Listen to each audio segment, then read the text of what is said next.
Bismillahirrahmanirrahim.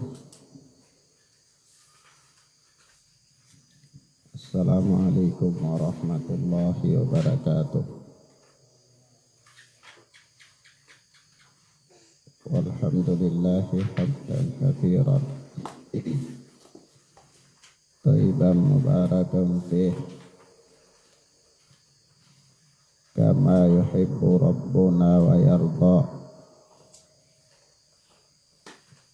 Ashhadu an la ilaha illallah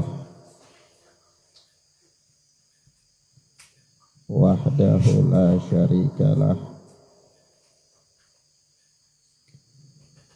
wa ashhadu anna Muhammadan abduhu wa rasuluh sallallahu alaihi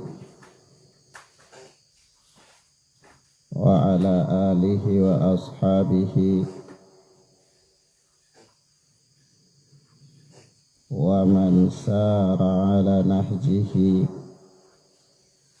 ila yaumil qiyamah.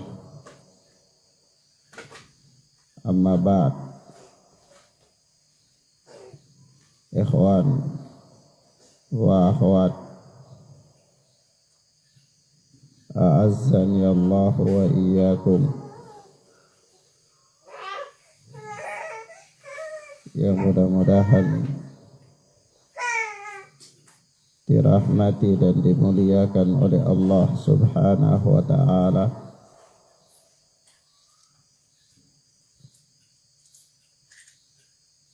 Kita masih dengan kitab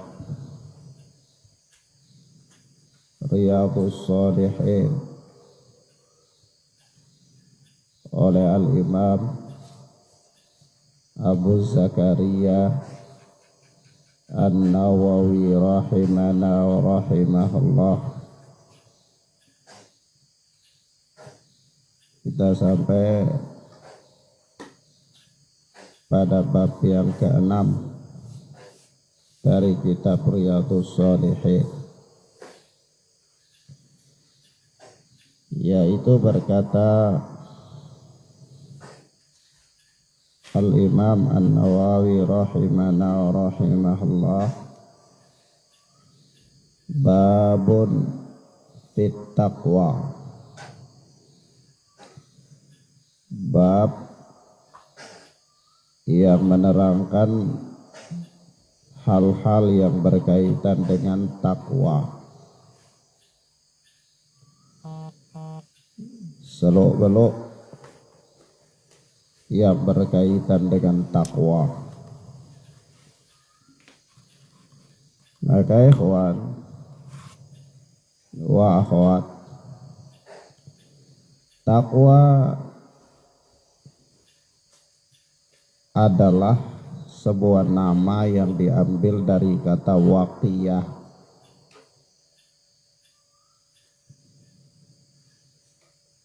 Pengertiannya adalah seseorang mengerjakan sesuatu yang dapat menghindarkannya dari adab Allah. Singkatnya, pengertian takwa itu adalah seseorang mengerjakan sesuatu yang dapat menghindarkannya dari adab Allah. Apakah dengan melakukan amalan ketaatan berupa melaksanakan perintah-perintah atau menjauhi larangan-larangan. Naam, itulah pengertian takwa yang paling ringkas. Maka ikhwan wa akhwat, sebahagian ulama mengatakan kepada kita bahwa ketakwaan seorang hamba kepada Allah adalah usaha membangun benteng perlindungan antara dia dengan kemarahan Allah, kemurkaan Allah, dan siksa Allah. Naam.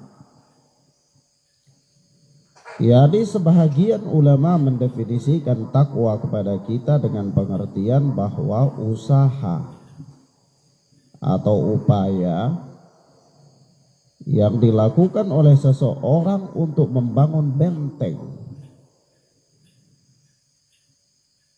perlindungan antara dia dengan kemarahan Allah,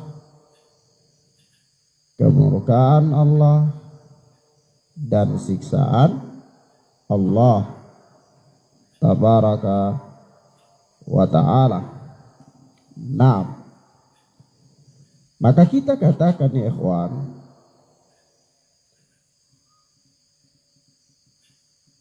benteng berupa atau benteng yang dimaksud adalah berupa ketaatan dan penghindaran diri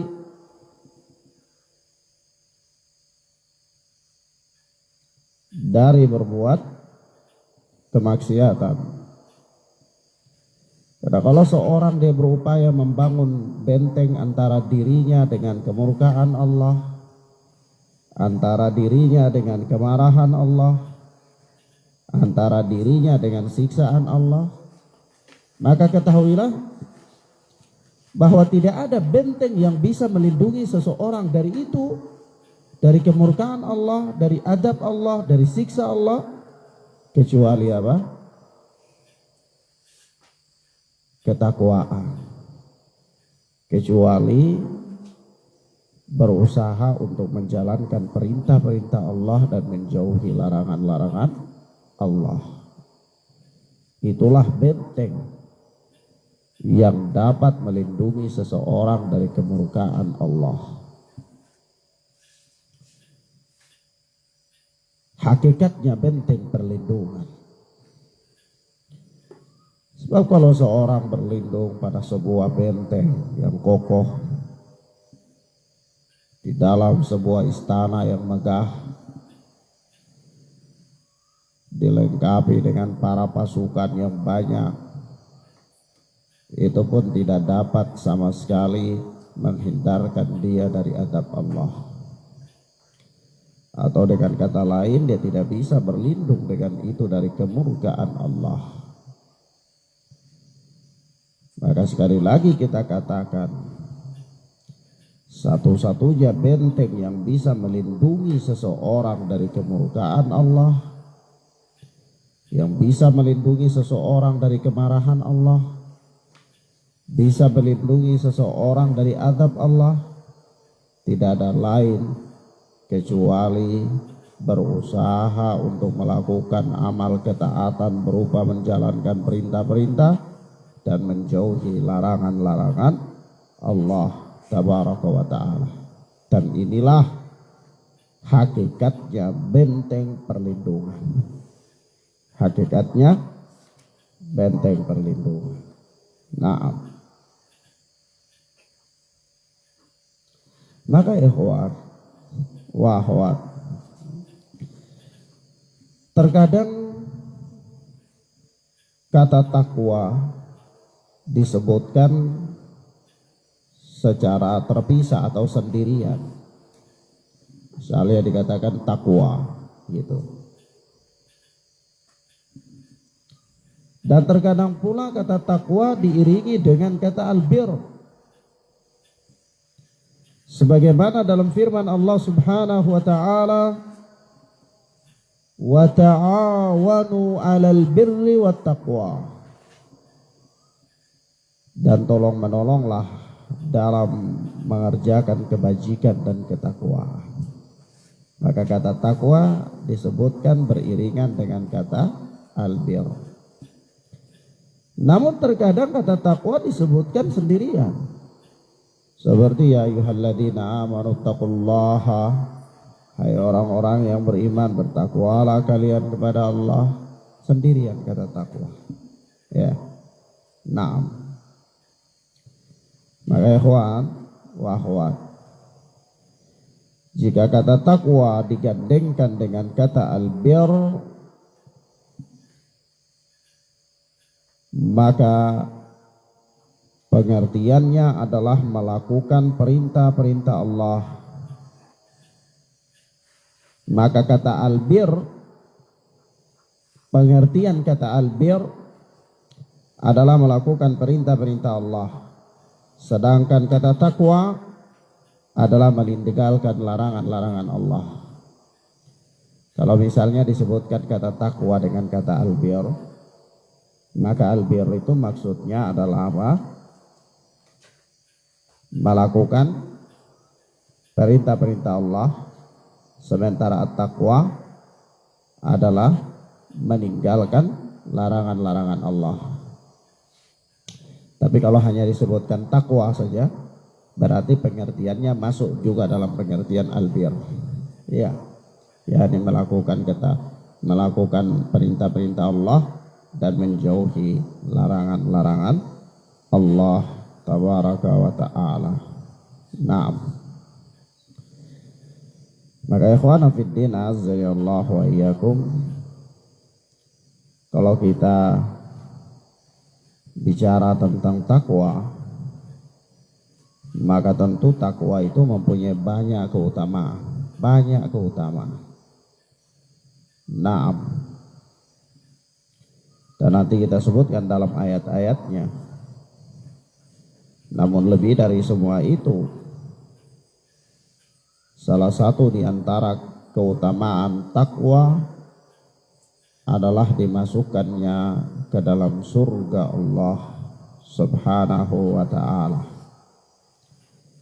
Tidak ada cita-cita paling tertinggi bagi seorang hamba yang cerdas kecuali dimasukkan ke dalam surga Allah Tabaraka wa ta'ala.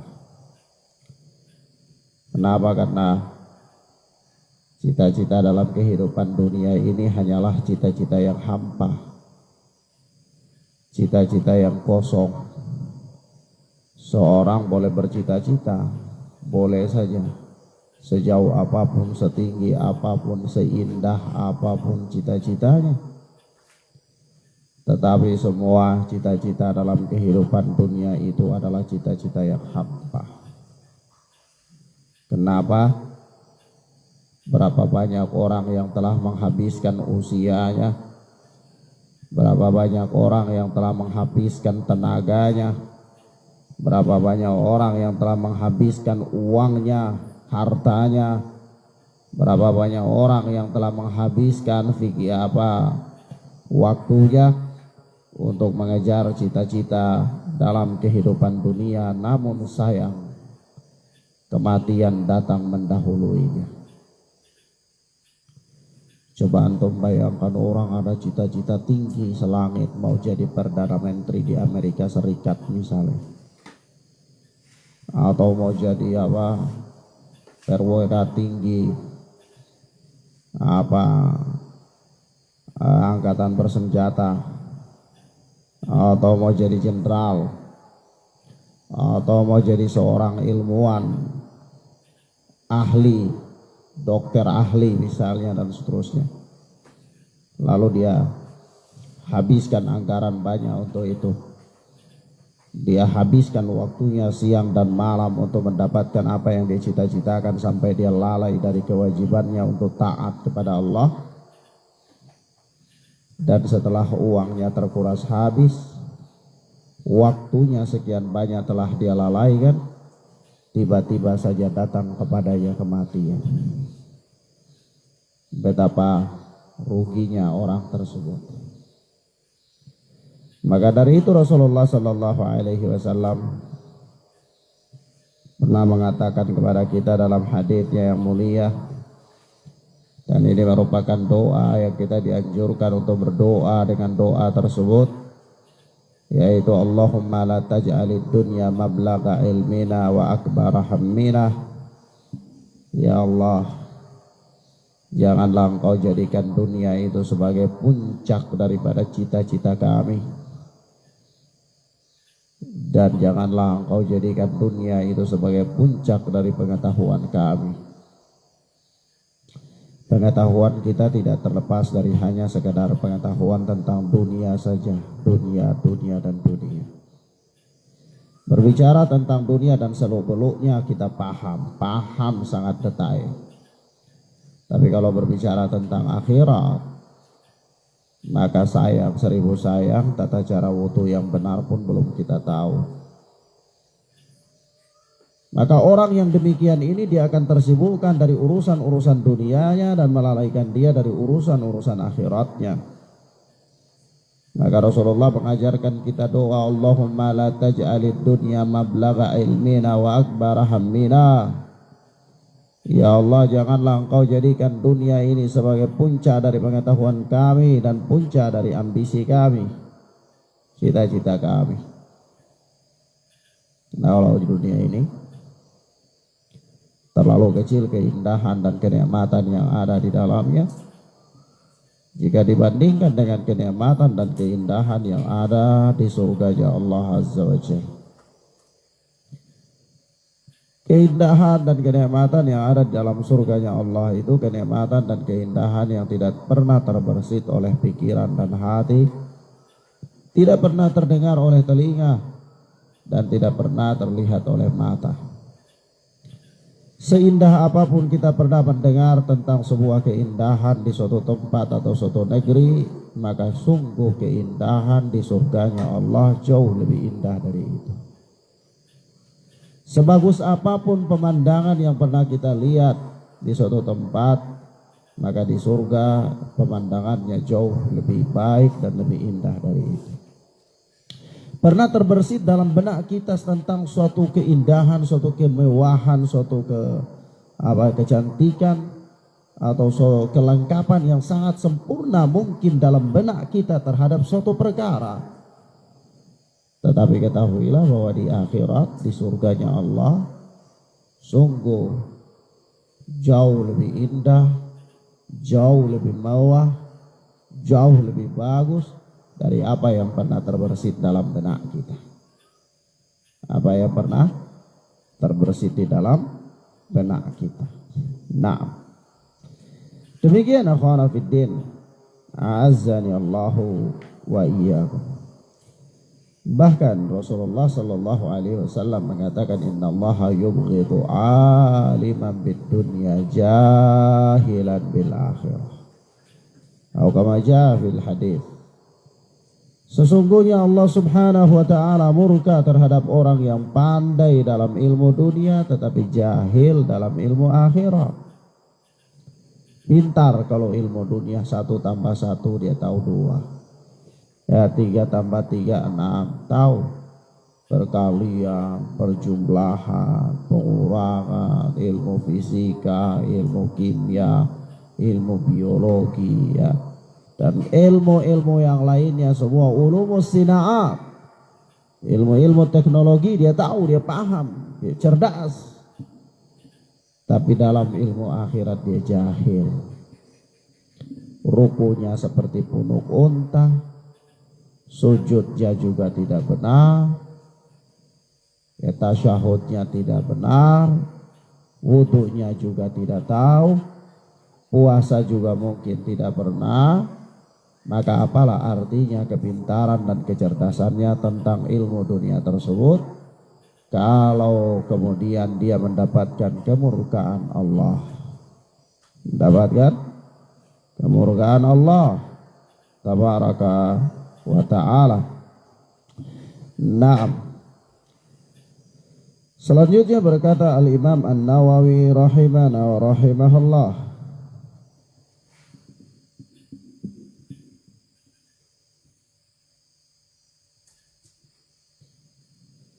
qala Allah Ta'ala, Allah yang maha tinggi berfirman, Ya ayyuhalladzina amanu taqullaha haqqa tuqatih. Hai orang-orang yang beriman,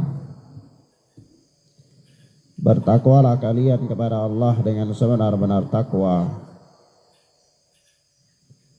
Bertakwalah kalian kepada Allah dengan sebenar-benar takwa. Surat Ali Imran ayat 102. Perhatikan ayat yang mulia ini. Allah subhanahu wa ta'ala memanggil kita dengan panggilan keimanan. Kemudian Allah subhanahu wa ta'ala memerintahkan kita dengan suatu perintah yang agung,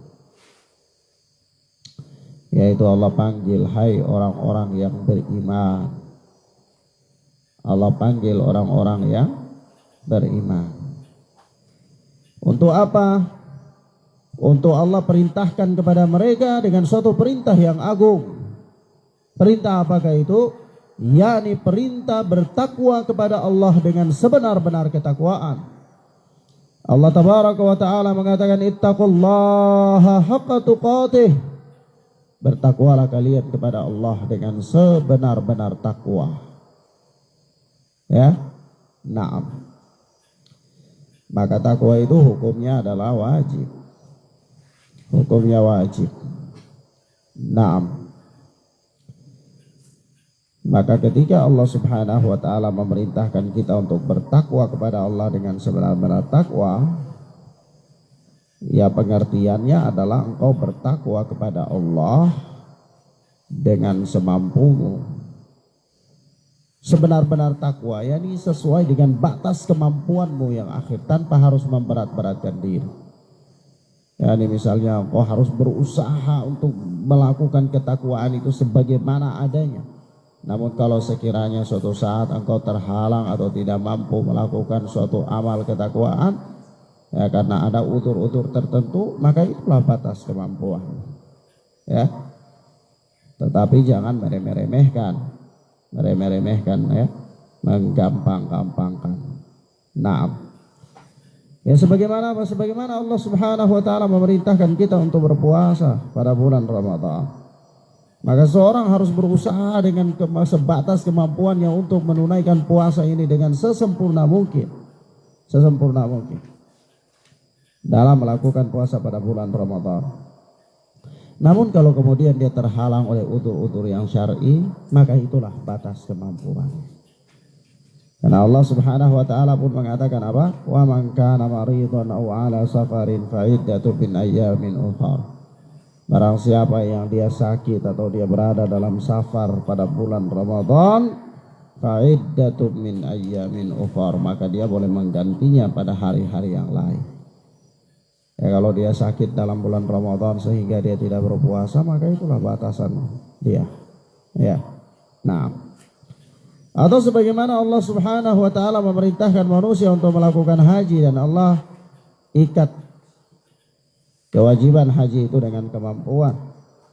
Allah katakan, walillahi 'alan nasi hajjul baiti man istata'a ilaihi sabila. Dan di antara kewajiban manusia kepada Allah adalah melaksanakan ibadah haji ke Baitullah. Yaitu apa? Yaitu bagi orang-orang yang mampu melaksanakan atau mengadakan perjalanan ke sana. Bagi orang-orang yang mampu apa?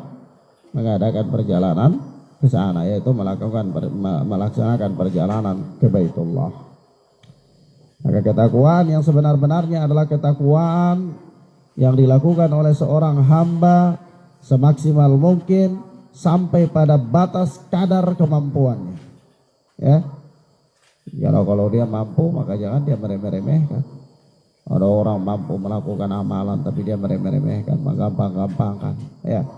Nah, maka ikhwan, ayat yang mulia ini surat Ali Imran ayat 102. Ini ada sebuah penafsiran dari Ibnu Mas'ud radhiyallahu taala anhu. Ya, ini Ibnu Mas'ud ketika menafsirkan ayat yang mulia ini, beliau berkata bahwa hendaklah Allah tabaraka wa ta'ala ditaati dan tidak didurhakai, diingat dan tidak dilupakan, disyukuri dan tidak diingkari. Naam. Itulah ucapan Ibnu Mas'ud radhiyallahu taala. Jadi ketika Allah tabaraka wa taala memerintahkan bahwa ya ayyuhalladzina amanu taqullaha haqqa tuqatih, hai orang-orang yang beriman, bertakwalah kalian kepada Allah dengan sebenar-benar takwa, maka Ibnu Mas'ud mengatakan hendaklah Allah itu ditaati dan jangan dilurhakai, diingat dan jangan dilupakan, disyukuri dan jangan diingkari. Ya Allah itu apa? Disyukuri dan jangan diingkari. Ini bertakwa kepada Allah dengan sebenar-benar ketakwaan, yakni engkau menaati Allah subhanahu wa ta'ala dan jangan engkau mendurhakai Allah. Engkau selalu mengingat Allah dan jangan sekali-kali engkau lupa dari Allah. Bahkan engkau hadirkan muraqabah dalam kehidupan, yaitu an ta'budallaha ka'annaka tarahu fa in lam takun tarahu fa innahu yarak. Engkau beribadah kepada Allah seolah-olah engkau melihat Allah. Tetapi jikalau sekiranya engkau tidak bisa melihat Allah, dan memang di dunia ini engkau tidak bisa melihat Allah, fa innahu yarak, maka yakinlah sesungguhnya Allah sedang melihat engkau.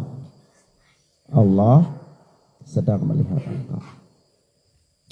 Naam. Maka engkau bertakwa kepada Allah dengan sebenar-benar ketakwaan, menaati Allah dan jangan mendurhakai Allah, ingat selalu akan Allah dan jangan lupakan Allah. Ada manusia itu kadang-kadang mereka mengingat Allah ketika dalam keadaan sempit, namun ketika mereka dalam keadaan bahagia mereka lupa dengan Allah.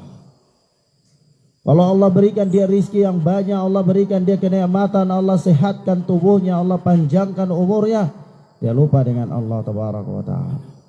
Dia hidup semau-maunya saja.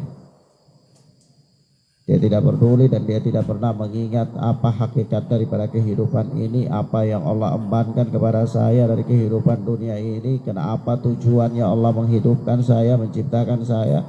Dia tidak pernah sama sekali merenungi itu semua. Yang dia tahu, ketika malam hari datang maka dia tidur, ketika matahari terbit di pagi hari dia bangun, dia bekerja, dan ketika dia lapar dia makan. Sama sekali tidak terbersit dalam kehidupannya bagaimana dia melaksanakan pengabdiannya kepada Allah sebagai seorang hamba. Sebagai seorang hamba. Nah, dan manusia yang semacam ini ketika dia dalam keadaan lapang dia lupa dengan Allah, dan ketika sempit baru dia ingat Allah, maka ini keadaannya lebih buruk dari orang-orang musyrikin di zaman Nabi Sallallahu Alaihi Wasallam. Kenapa Ustaz? Ya orang-orang musyrik, orang-orang kafir di zaman dulu itu mereka ingat Allah dalam keadaan apa? Susah. Dalam keadaan susah. Nah, kalau mereka susah, mereka di lautan dapat bahaya, mereka berdoa kepada Allah dengan ikhlas. Kalau mereka sudah diselamatkan oleh Allah di darat, maka mereka kembali kepada kekufuran. Jadi ingat Allah subhanahu wa ta'ala itu hanya dalam keadaan susah saja. Kalau dia senang dia lupa dengan Allah tabaraka wa ta'ala. Maka ini keadaan mereka tidak jauh. Keadaan orang-orang yang demikian itu tidak jauh dari keadaan orang-orang musyrik di zaman Nabi Sallallahu Alaihi Wasallam. Padahal apa ya ikhwan? Rasulullah Sallallahu Alaihi Wasallam berpesan kepada Ibnu Abbas itu bahwa ta'arraf ilallahi firrakhai, ta'arraf ilallahi firrakhai ya'rifka fi syiddah. Kenalilah Allah dalam keadaan lapang, niscaya Allah akan mengenal engkau dalam keadaan sempit, dalam keadaan susah. Ya. Tapi kalau kita ini tunggu susah dulu baru ingat Allah. Kebahagiaan begitu banyak kita lupa, kesenangan begitu banyak kita abaikan. kenikmatan demi kenikmatan yang Allah berikan kepada kita dari hari ke hari, dari zaman ke zaman, dari tahun ke tahun, kita lupa. Tapi begitu Allah memberikan kita sedikit ujian saja, kita katakan, ya Allah, kehidupan ini memang sangat susah. Saya dalam hidup ini belum pernah mendapatkan kesusahan seperti ini. Subhanallah. Lalu berpuluh-puluh tahun engkau hidup dalam kebahagiaan itu bagaimana? Berpuluh-puluh tahun engkau hidup dalam kesehatan itu bagaimana? Berpuluh-puluh tahun engkau menikmati kenikmatan rizki dan karunia yang Allah berikan kepada engkau tanpa bayar. Tanpa apa? Bayar. Coba saja kalau antum bayar udara yang kau hirup misalnya, bayar apa? Nikmat pendengaran yang kau dengar. Coba kalau Allah copot pendengaran, ya, maka engkau hidup dalam keadaan dunia ini semuanya sepi. Ya, sudah kau tidak bisa mendengar. Ada orang ngomong, ada orang apa saja, antum tuh pokoknya tenang saja, sepi saja dunia. Ya. Orang datang katakan di dunia ini ribut sekali, ramai, atau oh tidak, sepi. Kenapa? Karena nikmat pendengaran telah dicabut oleh Allah. Coba saja kalau Allah cabut. Coba saja kalau Allah cabut nikmat penglihatan misalnya. Tetapi manusia demikian adanya. Mereka lupa. Maka oleh sebab itu, ikhwan fillah, azani Allah wa iyyakum, ingatlah pesan Rasulullah sallallahu alaihi wasallam kepada sahabat yang mulia Ibnu Abbas radhiyallahu taala anhuma. Kata Rasulullah, ya, ta'arraf ila Allah fi rakha'i ya'rifka fi syiddah. Kenalilah Allah dalam keadaan lapang, niscaya Allah akan mengenali engkau dalam keadaan sempit. Ya. Dan apa? Dan Allah Subhanahu wa taala itu disyukuri, jangan dikufuri. Jadi orang itu harus pandai bersyukur kepada Allah. Bersyukur kepada Allah dengan lisan, ya paling kurang dia mengucapkan alhamdulillah. Paling kurang. Dan dia wujudkan bentuk syukurnya itu kepada Allah dalam tindakannya. Dalam tindakannya. Termasuk diantaranya orang yang pandai berterima kasih. Karena orang yang tidak pandai berterima kasih kepada manusia, maka dia pun tidak akan pandai bersyukur kepada Allah. Dia akan kufur.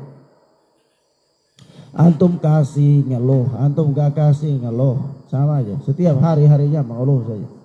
Ya, maka apa? Orang yang seperti ini terhadap Allah pun dia tidak akan pandai bersyukur. Kenapa? Karena Rasulullah mengatakan kepada kita bahwasanya man lam yashkurin nasa lam yashkurillah. Barang siapa yang tidak mensyukuri, berterima kasih kepada manusia, maka dia tidak akan pernah bisa bersyukur kepada Allah. Ya. Naam. Maka jadilah manusia yang pandai bersyukur. Jadilah manusia yang pandai bersyukur.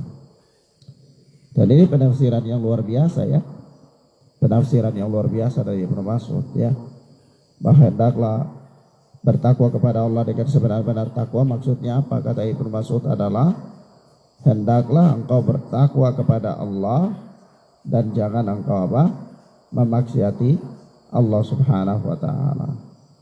Dan hendaklah engkau mengingat Allah dan jangan engkau melupakan Allah. Hendaklah engkau mensyukuri nikmat Allah dan jangan engkau mengkufuri. Atau dengan kata lain, Allah Tabaraka wa taala itu apa? Ditaati dan jangan dimaksiati. Dia apa namanya? Diingat dan jangan dilupakan, disyukuri dan jangan dikufuri. Ya. Demikianlah penafsiran dari sahabat yang mulia Ibnu Mas'ud radhiyallahu taala anhu terhadap ayat yang mulia ini. Nah, selanjutnya berkata Al-Imam An-Nawawi rahimana wa rahimahullah wa qala Allah taala,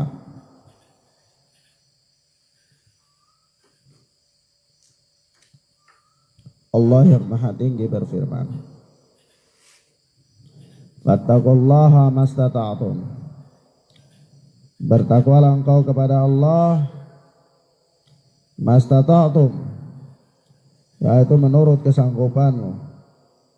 Surat At-Taghabun ayat yang ke-16. Nah,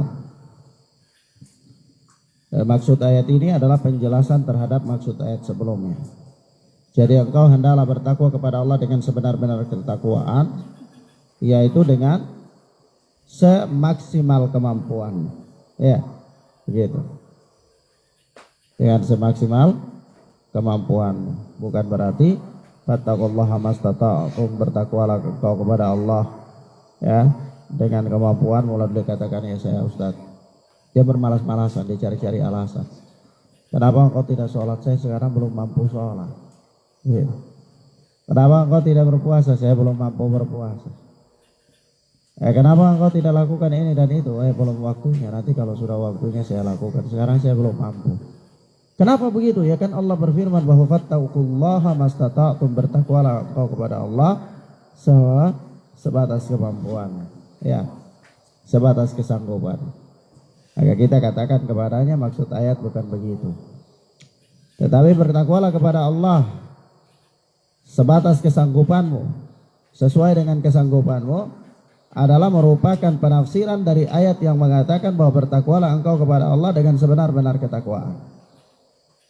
Ya, engkau bertakwa kepada Allah dengan sebenar-benar ketakwaan. Tapi kalau di sana misalnya engkau terhalang karena ada udzur-udzur tertentu, maka itulah batas kemampuanmu. Jangan memaksakan diri. Ya, ada orang yang memaksakan diri dalam melakukan ibadah. Misalnya begini, dia ingin apa? Dia ingin haji, tapi hajinya dengan niat berjalan kaki dari kampungnya sampai di Makkah, padahal ada kendaraan. Nah, ini namanya apa? Menyulitkan dirinya, memberatkan diri. Ya, paham ya?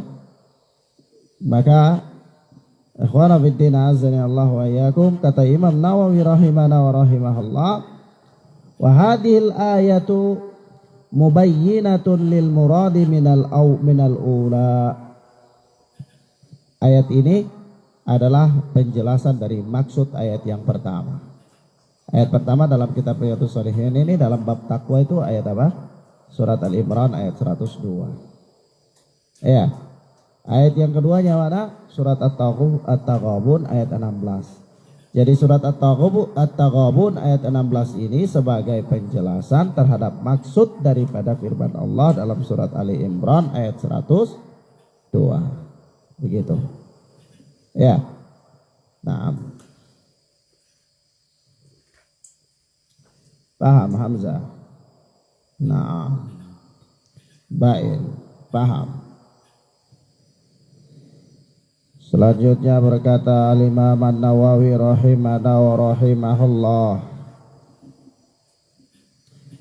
wa qala Allah Ta'ala, dan Allah yang maha tinggi berfirman, ya ayyuhalladzina amanu taqullaha wa qulu qawlan sadida. Hai orang-orang yang beriman, bertakwalah kalian kepada Allah dan ucapkanlah perkataan yang benar. Surat Al-Ahzab ayat yang ke-70.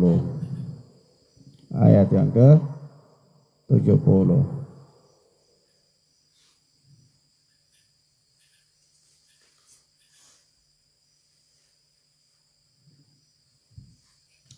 Di dalam ayat yang mulia ini, ikhwan, lagi-lagi Allah memanggil orang-orang yang beriman. Dan Allah panggil mereka dengan apa? Panggilan keimanan. Yaitu ya ayyuhalladzina amanu, hai orang-orang yang beriman. Panggilan khusus, ya. Panggilan khusus. Lalu Allah perintahkan mereka dengan amalan yang luar biasa, yaitu apa? Ittaqullaha wa qulu qawlan sadida. Dua perintah yang luar biasa. Yaitu yang pertama, bertakwalah kalian kepada Allah. Ittaqullah, bertakwalah kalian kepada Allah. Wa qulu qawlan sadida, dan berucaplah dengan ucapan yang benar. Karena ikhwan, ciri dari orang yang bertakwa itu lisannya lurus. Karena lisan adalah gambaran dari keadaan orang tersebut. Orang kalau biasa bohong itu maka pribadinya juga akan pelin-pelan. Kenapa? Karena komandannya juga bohong. Apa komandannya? Lisannya. Kenapa ya kawan? Karena kalau orang lisannya biasa bohong, maka dia akan selalu berbohong. Kenapa? Karena kebohongan tidaklah melahirkan kecuali kebohongan pula. Tidak mungkin unta melahirkan ayam. Tidak mungkin. Apa antum pernah melihat unta melahirkan ayam? Tidak pernah. Hamzah pernah lihat? Tidak pernah ya. Sudah lihat flora fauna? Ya, tidak ada ya. Nah, maka bahwa fiddina azani Allah wa yakum, unta tidak pernah melahirkan ayam. Maka lisan yang lurus dia akan melahirkan tindakan yang lurus. Lisan yang bengkok dia akan melahirkan juga tindakan yang bengkok. Kenapa? Karena kebohongan tidaklah melahirkan kecuali kebohongan pula. Orang kalau dia sudah berbohong satu kali dia subuh, dia gelisah. Kalau dia berbohong dia gelisah. Kenapa dia gelisah? Dia cari alasan untuk menutupi kebohongannya. Jangan-jangan kebohongannya itu diketahui oleh orang. Jadi gitu. Jadi selalu cari alasan. Jadi kalau antum lihat seorang yang pandai berkamuflase, pandai berganti-ganti keadaannya, pandai beralibi, maka ketahuilah ada hal yang tidak beres pada diri orang itu. Kenapa? Karena kalau orang yang jujur itu dia lahir apa adanya saja. Apa yang dia bicarakan itulah yang ada dalam tindakan. Maka ikhwana fiddina azani Allah wa iyyakum, merupakan ciri orang-orang yang baik agamanya adalah orang-orang yang lisannya lurus. Allah Subhanahu wa taala perintahkan orang-orang beriman dengan dua perintah, yaitu ittaqullaha wa qulu qawlan sadida. Bertakwalah kalian kepada Allah dan berucaplah dengan ucapan yang benar. Maka ikhwan, takwa itu hukumnya wajib. Takwa itu hukumnya wajib. Perkataan yang benar atau berkata yang benar, berkata yang jujur, itu juga hukumnya wajib. Sebagaimana kita telah membahasnya dalam, ya, ada dua bab sebelum ini, yaitu babu sidqi, bab jujur, ya. Naam. Ketahuilah ikhwana fiddin azani Allah wa iyyakum bahwa inna sidqa yahdi ilal bir. Sesungguhnya kejujuran itu membawa kepada kebajikan. Membawa kepada kebajikan. Wa innal birra yahdi ilal jannah. Dan sesungguhnya kebajikan itu mengantarkan seseorang ke surganya Allah tabaraka wa ta'ala. Wa innar rajula la yasduqu hatta yuktaba indallahi siddiqan. Dan sesungguhnya seseorang itu selalu jujur sampai dia dicatat di sisi Allah sebagai orang yang jujur. Kenapa ikhwan? Dusta itu punya bau. Dusta itu baunya busuk. Ada orang kadang-kadang motif-motif berdusta itu kan banyak ya. Ada dusta yang merugikan orang lain, ada dusta yang tidak merugikan orang lain tapi hanya untuk mau meninggikan keadaannya saja. Ya. Nah, ini banyak sekali. Maka ada orang yang berdusta tidak merugikan orang lain tapi supaya dia kelihatan hebat. Ya. Nah, ada orang yang berdusta juga merugikan orang lain, memfitnah, menggibah. Ya. Nah, ini juga merugikan orang lain. Ala kulli hal, dusta itu punya bau. Tidak dicium oleh manusia, tetapi dicium oleh para malaikat-malaikat Allah. Maka setiap kali seorang hamba dia berdusta, maka setiap kali itu malaikat tersakiti oleh busuknya bau mulutnya. Ya. Malaikat tersiksa dengan bau mulutnya orang yang berdusta. Karena dusta itu punya bau. Maka antum lihat kalau orang yang lahir apa adanya, jujur, pribadinya tenang, tidak perlu banyak berkamuflase, tidak perlu banyak beralibi, maka itulah kehidupan orang yang apa adanya. Kenapa kalau orang kalau berdusta itu dia suka beralibi? Suka beralibi. Antum tahu alibi? Apa itu alibi? Alibi itu bukan Ali bin siapa Murad, bukan. Ya. Alibi itu bukan nama orang. Antum kira nama wajib. Ya. Kamuflase. Kamuflase. Atau apa? bunglon. Nah itu alibi itu bunglon. Kalau dulu-dulu bunglon, alibi ini sekarang bahasa modern ya Hamzah ya. Bahasa modern itu namanya alibi. Nggak tahu besok-besok ada nama apa lagi macam-macam. Ya tapi yang jelas apa? Ini bunglon, suka berubah. Kenapa? Ya perubahan-perubahan itu untuk menutupi dirinya. Coba antum lihat bunglon itu. Kalau dia di daun yang hijau, tidak mungkin warnanya kuning karena tidak bisa menutupi dirinya. Dia harus warna hijau juga supaya apa? Supaya bisa menutupi dirinya.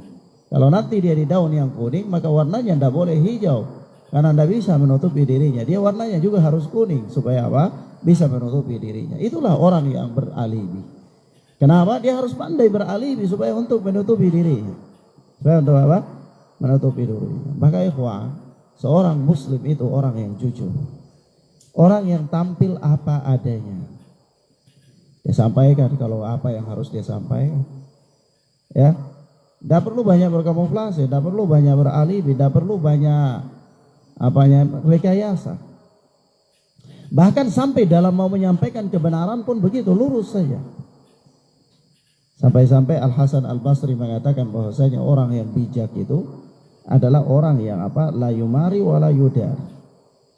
Orang yang tidak banyak debat kusir dan orang yang tidak banyak beralibi. Ilmunya itu dia sampaikan apa adanya saja. In qubilat hamidallah wa in ruddat hamidallah. Kalau diterima maka dia puji Allah, kalau ditolak pun dia puji Allah. Antum tidak kuasa untuk membuat manusia menerima kebenaran, tidak kuasa. Antum hanya menyampaikan kebenaran saja, menyampaikan yang benar. Maka menyampaikan yang benar tidak perlu terlalu banyak beralibi karena rasa takut. Tak perlu, sampaikan apa adanya saja. Kenapa? Karena yang membuat orang menerima atau menolak itu adalah Allah Tabaraka wa Ta'ala. Berapa banyak orang yang dia terlalu berambisi dengan berbagai macam cara untuk mau menarik orang ikut dengan apa yang dia sampaikan. Akhirnya dia rekayasa sampai-sampai dia mau menyampaikan kebenaran. Ini sejumlah seremonial yang dia kumpulkan untuk mau menyampaikan kebenaran. Padahal mau menyampaikan kebenaran saja. Kadang-kadang mau menyampaikan kebenaran dia harus bikin acara apa. Mau menyampaikan kebenaran dia harus bikin konser musik, ya, dan seterusnya. Tujuannya mau menyampaikan kebenaran. Padahal bukan begitu caranya menyampaikan kebenaran. Kalau orang yang mau menyampaikan kebenaran, maka disampaikan kebenaran itu apa adanya. In qubilat hamidallah wa in ruddat hamidallah. Kalau diterima maka alhamdulillah, ditolak pun alhamdulillah. Dan tidak ada ruginya. Kenapa? Karena tugasnya hanya menyampaikan. Tugasnya hanya menyampaikan. Kalau ditolak dia tidak berdosa. Dia tidak berdosa. Baik ikhwan, azzani Allah wa iyyakum. Lagi-lagi Allah Subhanahu wa Ta'ala memerintahkan kita dalam surat Al-Ahzab ayat ke-20 ini dengan dua perintah yang agung. Perintah yang pertama bertakwa, perintah yang kedua adalah jujur. Jujur dalam ucapan.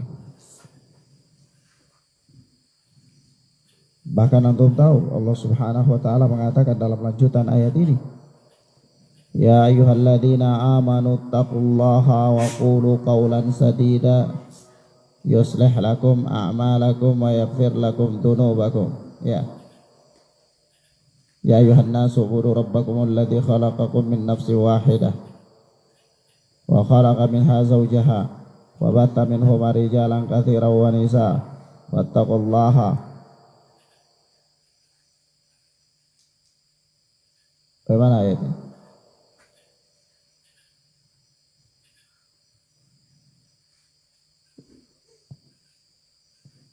Ya ayyuhalladzina amanu taqullaha wa qulu qawlan sadida yuslih lakum a'malakum wa yaghfir lakum dzunubakum. Ya. Nah, orang-orang yang beriman, bertakwalah kalian kepada Allah dan berucaplah dengan ucapan yang jujur, niscaya apa? Yuslih lakum a'malakum wa yaghfir lakum dzunubakum. Niscaya apa yang terjadi? Yuslih lakum a'malakum. Allah akan memperbaiki amalan-amalan kalian. Wa yaghfir lakum dzunubakum, dan Allah akan mengampuni dosa-dosa kalian. Subhanallah. Allahu Akbar. Coba tuh.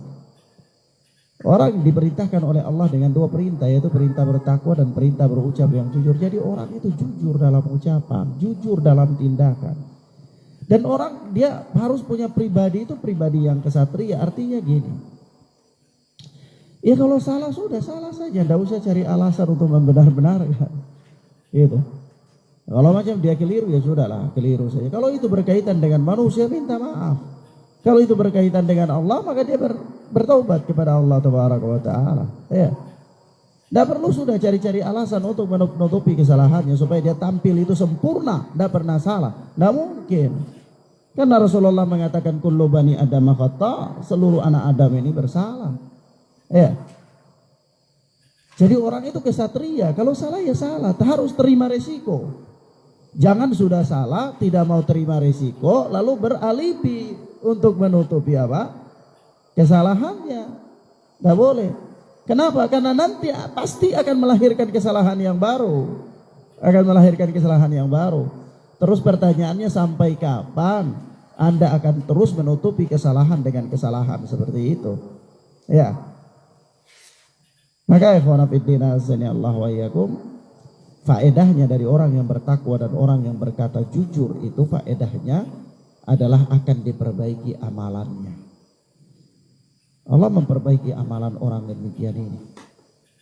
Amalannya, urusan dunianya, keluarganya akan diperbaiki oleh Allah, ibadahnya akan diperbaiki oleh Allah, ya, dan seterusnya. Dan lebih dari itu juga yakni wa yaghfir lakum dzunubakum. Dan Allah akan mengampuni dosa-dosa kalian. Allah akan mengampuni dosa-dosa kalian. Naam.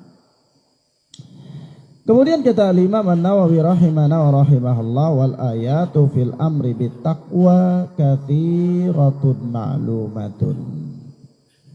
Dan ayat-ayat yang memerintahkan untuk takwa itu sangat banyak. Sangat apa? Sangat banyak yang telah diketahui. Yani sudah dimaklumi, sangat banyak. Ayat-ayat yang perintahkan tentang takwa itu banyak sekali. Lalu Imam Nawawi sebutkan lagi beberapa ayat, kata beliau, wa qala ta'ala, dan Allah yang maha tinggi berfirman, wa may yattaqillaha yaj'al lahu makhraja wa yarzuqhu min haitsu la yahtasib. Jadi kalau tadi ayat-ayat di atas, yaitu ada berapa ayat di atas? Ada 4 ayat ya. Ayat yang pertama adalah surat Al-Imran ayat 102. Ayat yang kedua adalah surat At-Taqabun ayat yang ke-16. Dan ayat yang ketiga adalah surat Al-Ahzab ayat yang ke-70. Ini ayat-ayat ini semua adalah perintah untuk bertakwa. Perintah itu apa? Bertakwa. Maka beliau menyebutkan ayat dalam kondisi yang kedua. Ayat-ayat dalam kondisi yang kedua yaitu apa? Surat At-Talaq ayat 1 dan ayat 2 dan ayat 3. Yaitu apa? Wa may yattaqillaha yaj'al lahu makhraja wa yarzuqhu min haitsu la yahtasib. Barang siapa yang bertakwa kepada Allah, yaj'al lahu makhraja, niscaya Allah akan memberikan kepadanya jalan keluar, wa yarzuqhu min haitsu la yahtasib, dan Allah akan berikan dia rizki dari tempat yang tidak diduga-duga. Allahu Akbar. Allahu Akbar. Coba antum bayang.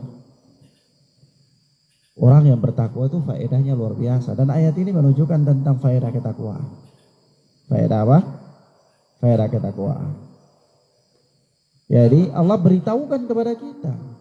Allah beritahukan. Allah kasih kabar, kasih informasi. Informasi tentang akibat yang akan didapatkan oleh orang-orang yang bertakwa. Akibatnya apa?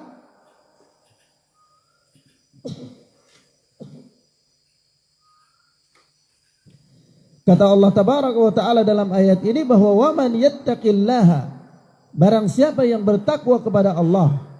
Jadi Allah informasikan bahwa orang yang bertakwa kepada Allah itu yaj'al lahu makhraja, Allah akan berikan kepada dia makhraja, jalan keluar. Jalan keluar. Ya Allah membukakan kepadanya jalan keluar. Ikhwan wa akhwat, kalau Allah Subhanahu wa Ta'ala telah memberikan kepada kita jalan keluar dari suatu problem yang kita punyai, maka tidak ada seorang pun yang mampu menghalangi kita dari Tidak ada seorang pun yang bisa menghalangi kita darinya. Tidak ada seorang pun yang bisa menyulitkan kita. Tidak ada seorang pun yang bisa menyulitkan kita. Kalaulah Allah telah memberikan jalan keluar kepada kita. Kita katakan, manusia siapakah di dunia ini yang dihirup tanpa problem? Tidak ada. Bahkan para nabi sekalipun punya problem. Para nabi punya problem. Apa problemnya para nabi dan para rasul? Coba antum lihat rasul yang pertama dari umat ini, dari umat manusia ini, yaitu rasul siapa? Nuh. Kalau rasul yang pertama itu Nuh alaihi salatu wassalam. Kalau nabi yang pertama Adam siapa? Nabi Adam, iya, bukan Adam saja. Nanti Adam banyak, ada Adam Tehuwayo, ada Adam, ya. Nah, Nabi Adam, ya. Kalau Rasul yang pertama, Nuh alaihi salatu wassalam. Coba antum lihat Rasul yang pertama, punya problem apa tidak? Problem dalam kehidupan. Coba antum lihat siang dan malam dia mendakwahi manusia. Sampai-sampai dia katakan, Rabbi, ya Allah, inni da'autuhum, sungguh aku telah mendakwahi mereka siang dan malam, ya, terang-terangan dan sembunyi-sembunyi, tetapi semua yang aku lakukan itu tidak menambah kepada mereka, melainkan mereka semakin lari dari dakwah. Dan endingnya, finishnya dari perjalanan Nabi Allah Nuh alaihi salatu wassalam ini, anaknya dan istrinya tidak mengikuti, ya. Lalu antum siapa? Kita ini siapa? Kalau terkadang kita cuma ustadz biasa, ya, ketakwaan kita pun masih diragukan, kealiman kita pun, ya, mudah-mudahan Allah tabaraka wa ta'ala membimbing kita untuk menjadikan kita manusia yang jauh lebih baik, dan Allah memberikan keberkahan dalam kehidupan kita. Lalu kadang-kadang ada misal keluarga yang tidak taat, kemudian jadi aib. Gimana itu orang? Masa dia ustadz kok anaknya nggak taat? Masa dia ustadz kok istrinya nggak taat? Masa dia kiai kok keluarganya demikian dan demikian? Maka kita katakan, hidayah itu milik Allah tabaraka wa ta'ala. Anda menyampaikan kebenaran semaksimal mungkin. Anda mendoakan manusia untuk mendapatkan hidayah, tetapi hidayah itu milik Allah. Allah berhak memberikan hidayah kepada siapa yang Allah kehendaki, dan Allah menghalangi hidayah dari siapa yang Allah kehendaki. Bukankah Nabi Allah Nuh alaihi salatu wassalam orang yang paling dekat dengannya sekalipun tidak mengikutinya? Siapa? Nah, istrinya Nabi Allah Nuh, anaknya Nabi Allah Nuh. Ketika Nabi Allah Nuh alaihi salatu wassalam buat kapal di gunung, itu orang-orang menertawakan Nabi Allah Nuh alaihi salatu wassalam. Sampai-sampai anaknya dan istrinya pun merasa heran, ngejek Nabi Allah Nuh alaihi salatu wassalam. Begitu datang hujan ini diperintahkan, naik, ya bunayya irkab, wahai anakku naik sudah naik bersama kami di kapal ini. Dia katakan tidak, nanti saya naik di gunung itu, ya, nanti saya naik di gunung itu. Kata Nabi Nuh, tidak ada yang bisa lolos hari ini dari azab Allah kecuali orang-orang yang ada di kapal ini. Tapi tetap saja anaknya tidak mempercayainya. Coba untuk bayangkan, ini lisan yang, kalimat yang keluar dari lisan seorang Rasul yang mulia, lisan dari manusia yang tidak pernah berdusta, itu pun tidak dipercayai oleh istrinya, tidak dipercayai oleh anaknya. Lalu siapa Anda? Harus meyakinkan manusia dengan setiap lisan yang Anda keluarkan. Sampaikan kebenaran saja, dipercaya atau tidak dipercaya itu urusan mereka, ya, itu urusan mereka. Tidak usah susah-susah. Antum tidak akan disiksa atas dosa orang lain, dan tidak akan diberikan kebahagiaan atas amal pahala orang lain. Nah, kalau sekiranya Anda lakukan kebaikan dan dia tidak mau terima, misalnya antum memberikan penjelasan tentang kebenaran dan dia tidak mau terima, lalu dia berada dalam kejahilan, berada dalam kemungkaran, berada dalam kebatilan, apakah Anda dihukum atas kebatilannya? Apakah Anda dihukum atas dosa-dosanya? Kan tidak. Ya. Coba lisan yang mulia Nabi Allah Nuh alaihi salatu wassalam. Adakah lisan yang lebih sempurna dalam menyampaikan kebenaran ketika itu daripada lisan Rasul Nuh? Ya? Tidak ada. Lisan yang paling sempurna. Maka Allah pilih Rasul Nuh untuk menyampaikan kebenaran dengan sempurna karena dibimbing oleh Allah Tabaraka wa Ta'ala. Tapi orang dekatnya saja, orang dekatnya, bukan orang jauh. Kalau orang jauh ya sudahlah, orang jauh dia nggak paham, nggak ngerti. Tapi ini orang dekatnya, istrinya, anaknya yang hidup bersama dengannya dan menyaksikan ketakwaannya, menyaksikan kejujurannya, menyaksikan amalan-amalannya, itu pun tidak mau menerima. Sampai-sampai disuruh naik di kapal, dia katakan tidak, nanti kami naik di gunung sana. Katakan hari ini tidak ada yang lolos, tidak ada yang selamat kecuali orang-orang yang ada di kapal ini. Tidak mau dia, saya naik aja di itu. Apa itu? Dan ternyata apa yang terjadi? Yang terjadi adalah apa? Allah Tabaraka wa Ta'ala membuktikan kebenaran Nabi Allah, lisannya Nabi Allah Nuh alaihi salatu wassalam. Matilah anaknya, matilah istrinya. Dan matilah semua manusia ketika itu. Dan bumi ini ketika itu kosong dari manusia. Kecuali orang-orang yang ada di dalam bahtera Nabi Nuh saja. Generasi Nabi Allah Adam alaihi salatu wassalam itu semua habis di permukaan bumi. Tidak ada. Kecuali orang yang ada di kapal Nabi Nuh saja. Jadi tidak ada itu orang di Manusela, orang di Murkele, tidak ada. Tidak ada. Nanti orang datang di sana itu dari tahun-tahun berapa, sudah perjalanan waktu yang panjang, ya. Karena nggak ada nabi di situ, nggak ada manusia yang tiba-tiba lahir dari batu di sana, tidak ada, ya. Jadi kalau dikatakan manusia-manusia yang ada di gunung-gunung jauh-jauh sekarang ini, misalnya di Binaya, manusia lah di mana-mana, itu dari mana asal mereka? Ya, kita katakan asal mereka juga dari Arab. Ya, Ustaz, dari Arab, iya, itu anak cucunya Nabi Allah Nuh alaihi salatu wassalam.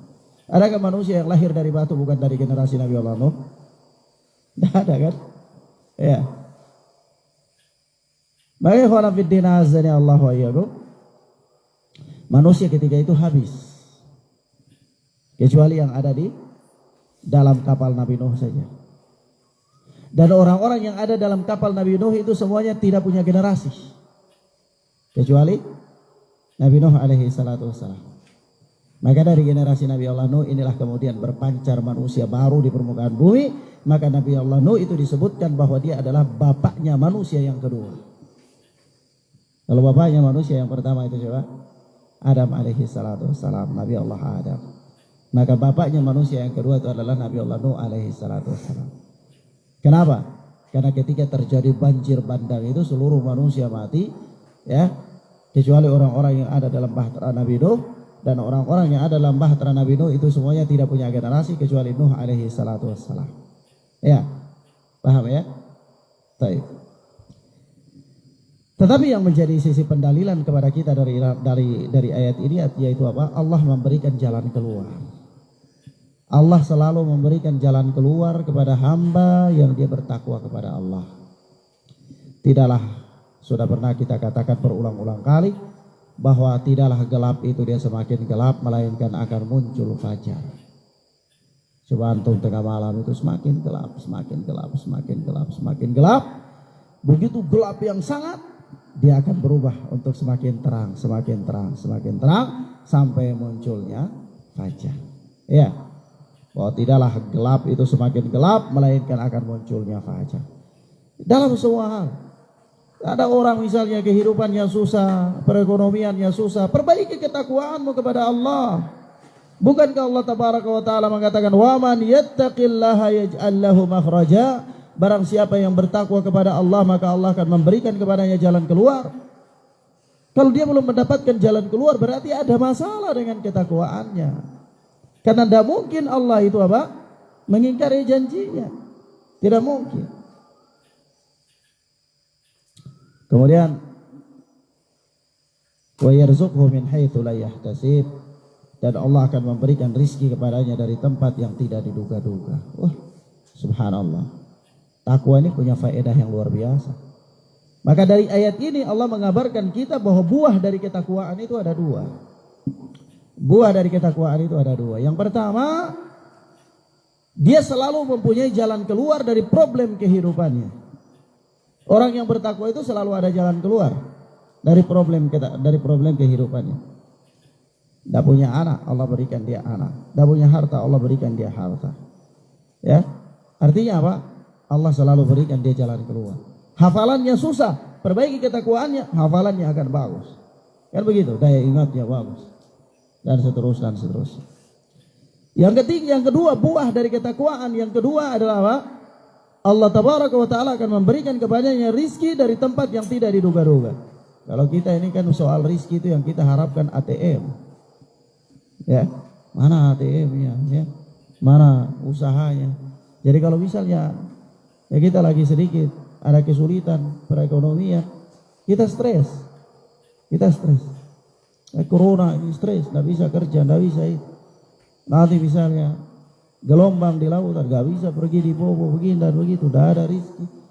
Ketahuilah bahwasanya Allah akan memberikan rizki kepada anda dari tempat yang tidak diduga-duga apabila anda memperbaiki hubungan anda dengan Allah tabaraka wa ta'ala, yaitu apa? Takwa kepada Allah.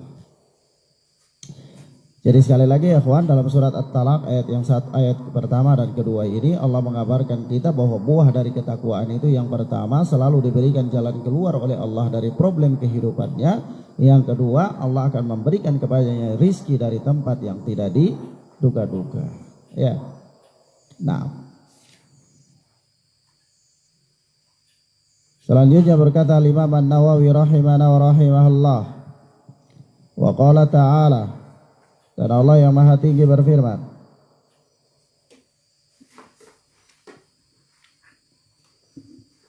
Allah yang maha tinggi berfirman, in tattaqullaha yaj'al lakum furqana wa yukaffir ankum sayyi'atikum wa yaghfir lakum wallahu dzul fadlil 'adzim. Surat Al-Anfal ayat 29. Surat Al-Anfal ayat 29.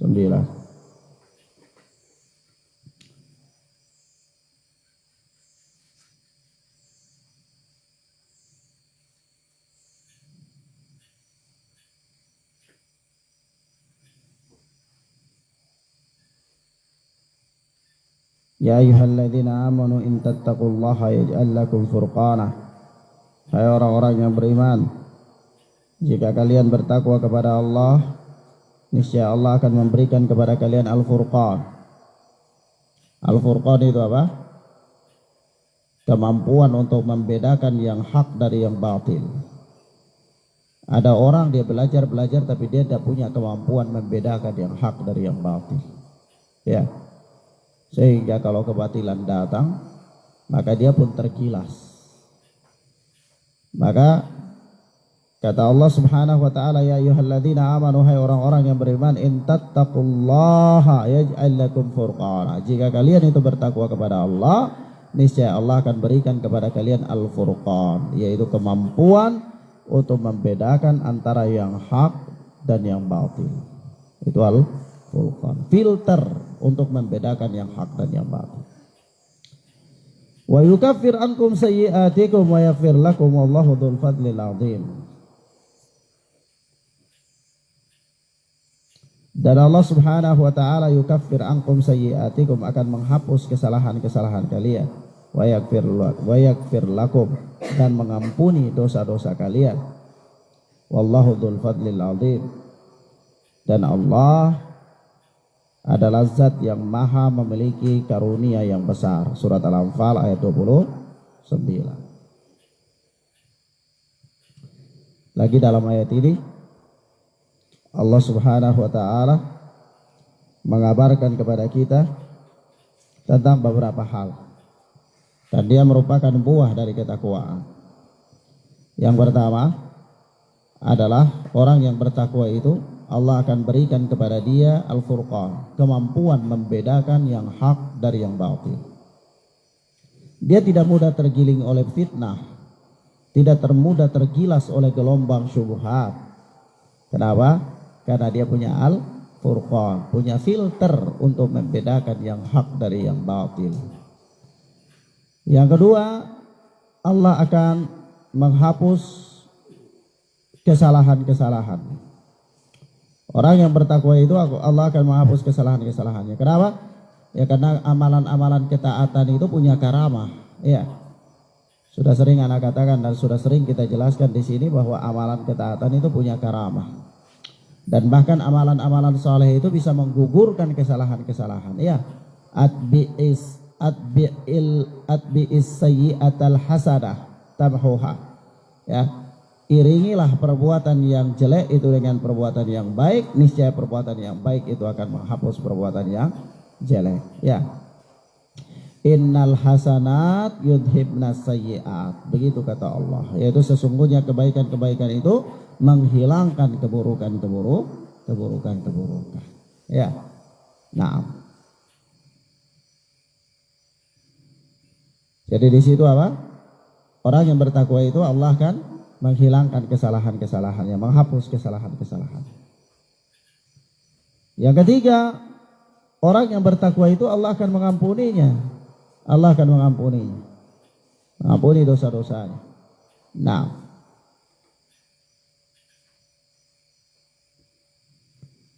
maka ikhwana fiddin azza Allah wa iyyakum, singkatnya kita berikan catatan di akhir daripada pembahasan tentang ayat-ayat yang disebutkan oleh Imam Nawawi dalam bab takwa ini. Kita katakan bahwa takwa menjadi sarana atau takwa adalah sarana untuk memperoleh pahala dan keridaan Allah tabaraka wa ta'ala.